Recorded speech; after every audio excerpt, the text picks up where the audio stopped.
سر پہ پیار دینا غیر محرم کو اس کی شرعی حیثیت کیا ہے؟ سوال کا جواب لباب میں پیش کرنا چاہ رہا ہوں۔ کسی غیر محرم کے سر پہ پیار نہیں دینا چاہیے۔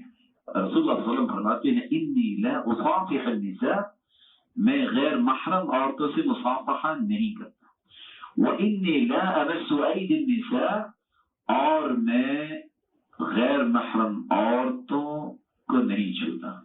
اور صحیح بخاری کی روایت ہے، عائشہ رضی اللہ تعالی عنہ فرماتی ہے ما مست ید رسول اللہ صلی اللہ علیہ وسلم ید امرأۃ قط، اللہ کے رسول صلی اللہ علیہ وسلم نے پوری زندگی آپ کے ہاتھ میں کسی ہاتھ کو چھوا نہیں۔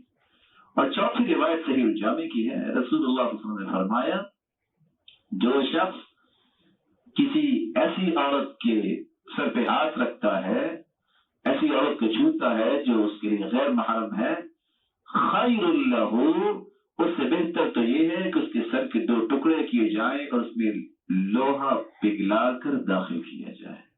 اس لیے غیر محرم کے سر پہ پیار نہیں دینا چاہیے۔ کچھ لوگ کہہ سکتے ہیں کہ جی یہ تو ہمارے بڑے نیک ہیں، اللہ کے رسول سے بڑھ کے کوئی نیک نہیں تھا۔ اور اتفاق سے آج کل انٹرنیٹ پہ اس طرح کی فتاوی بھی موجود ہیں، يجوز المصافحة بالأجنبية إذا كان القلب صافيا، اور تعجب ہے کہ جب دل صاف ہو تو پھر مسافہ بھی کر سکتے ہیں۔